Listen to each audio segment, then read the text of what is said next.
Because Manchester City fans, by and large, don't like you. It's great. I mean, it's a true story of a real underdog story. 13 years, 2 billion quid, one of the world's richest men. What a true rise to the top of the ultimate underdog. Well, I have to say, he's not alone in that thought, Trevor. I mean, Roger Bennett on Twitter last night, 23 years ago, yesterday, Manchester City were relegated to English football's third division. Tonight they reached the first ever Champions League final. 2.5 billion plus from Abu Dhabi over 12 years, bought the richest squad and the world's best manager. A fairy tale journey paved with petrodollars. Yeah, I mean, listen, that's an opinion that someone can have. And is that Gordon Bennett's brother, by the way? Listen, Roger Melly. You've got to look at the facts. Is that wrong, incidentally? Of course, it's wrong because Abu Dhabi as a state don't own Manchester City Football Club. It's owned by a business. But what about the money bit, though? Put the semantics to one side. It's owned by a business, like most clubs. So, and actually, if you look at what's going on in football, especially in English football at the moment, and some of the clubs that are owned by wealthy billionaires that are putting the clubs into massive debts and taking money out of football, taking money out of our game. Sure. I think you'll have to admit that what Sheikh Mansour and the Abu Dhabi group as a business are doing for Manchester City and football has been great. That's lovely, but that doesn't alter the fact that the sentiments of what you just said was that 2.5 billion has bought you the modern day fairy tale, the sort of the Pinocchio part for the FFP and the Emperor's New Clothes part for the fact it's all been based upon the natural organic growth. That's slander because Manchester City were cleared of that. It's an observation. Manchester City were cleared of that in a court. They were cleared by the Court of Arbitration of Sport. They also got fined 9 million quid for not cooperating with UEFA. They're also facing a pending appeal from the Premier League. So we all have our opinion on that. So we all have the burden of obligation. So of are you ready for the gold standard? Come on. I think it's a wonderful achievement. I think let's not get away from that. Let's not get away from that. Let's not get into politics. And one thing we're talking about Pep Guardiola, what he's done in the Premier League since he's arrived, and he listen.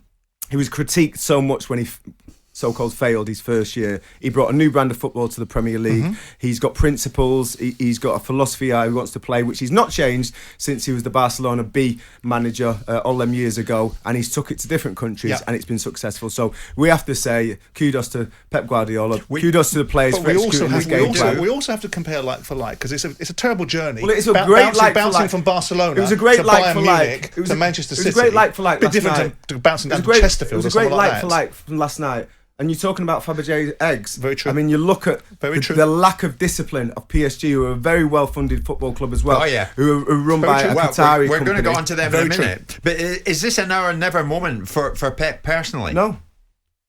100% no. I don't think Pep's going anywhere. He's got a huge amount of respect for the owners, and that's reciprocated. I think he's got a project there that he believes in. He's now starting to see players coming through the academy, and we'll talk about him later, Phil Foden. I mean, what an absolute dream of a story for the City. Oh, that's true. For Manchester City. Marvellous. And for the local area. And on top of that, I don't think he's after just winning one Champions League and a few leagues in the Premier League. I think he's after maybe catching up Sir Alex Ferguson and having that kind of effect on the English game. We'll see if that happens, but it does get under your skin a bit, Trevor, doesn't it? Some of the comments about money, and Simon's pulling your leg a bit to a degree, but a lot of the messages coming in. Dave Keane, fairy tale. You having a laugh, you guys? A few billion more like Hans Christian Andersen. They are not. Brothers Grimm. There's another one coming in as I speak. Greatest footballing fairy tale. Are you joking? Why is everyone saying it's unbelievable with the money they're given? They should win everything every season. There's only been one fairy tale in the Premier League. And that wasn't exactly. And that wasn't Blackburn because they were spending money like it was going out of fashion when they won the league. Manchester United. Commensurate with the every club right. that has won the Premier League has thrown a lot of money because this is football as a business. But this is a new level. So, but come on, Trev. I know you are an objective person, but you have to take the rough with the smooth. Everybody admires the beauty of Man City's play. Everybody respects the principles that Pep Guardiola deployed and has been able to achieve with some of the best players. But you also have to take the flip side of that particular argument that it's been bought and paid for as well. But I understand how many transfer records of Manchester City broken? No. That's an easy one, Trev, because they do it in aggregate. They don't do it. They don't individually. They don't go £100 million. They go £60 million, £60 million, £60 million, £60 million, £60 million, and oh, by the way, again, £60 million. So they do it in aggregate. I can't argue against that. I've got to be honest. I mean, you look at it, Trevor. The messages that are coming in saying they bought their way there. they've not They bought bought it. success. They bought success. Why did PSG win last night then? Because they bought success as well. Why don't other clubs win who throw money at football? You have to manage that. You have to manage these players. That's a very good point. You have to manage this talent. Yeah, But they nearly did last year, didn't they? PSG. They nearly did but- last year. Exactly. Yeah, but and we nearly, might nearly do nearly. it this year. And that's the point, yeah. So it's not like you can just throw money at it and you're going to win. There's more detail to it than that. And I think Pep Guardiola, for me, he's redefined football in this country.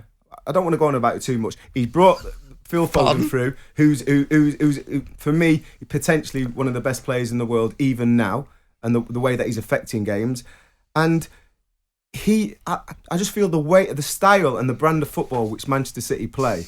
I think they've got fans all over. Forget about the Manchester City core. I think other fans look at Manchester City and think, what an absolutely amazing style of football and brand of football they play. not the ones who are texting in, that's for sure. There's They're all one. Man United and Liverpool cringy. fans. How biased is Trevor? Sort it out. Seriously, sort it out. I mean, We are trying. So many desperately. of them. We are trying. We're paddling upstream, but We're going to give them trying. a Man City enema.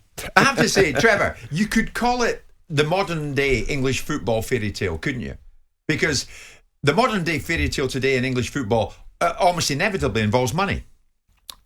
Correct. So to that extent, Simon, Yes, of he's course. got a point. Of course, This is a fairy tale of sorts. Of course, he's got a point. And listen, they're not over the line yet. You know, we're going to see the game tonight between Chelsea and Real Madrid. And I have to say, if I had a choice to pick one of them teams, I'd take Real Madrid, 100%. Because Chelsea have got your number. a little bit. I think they're a little bit of a bogey team for Manchester City. I was at Wembley for the FA Cup semi-final, and they just played superbly well. They managed the game. I think the game plan was excellently executed, and I would much prefer to play Real Madrid because I think we could dominate them. If they get past Madrid, which I think they will, Chelsea, the irony of Tuchel coming out of PSG, rocking into Chelsea, and potentially win the Champions League shouldn't be lost on anyone.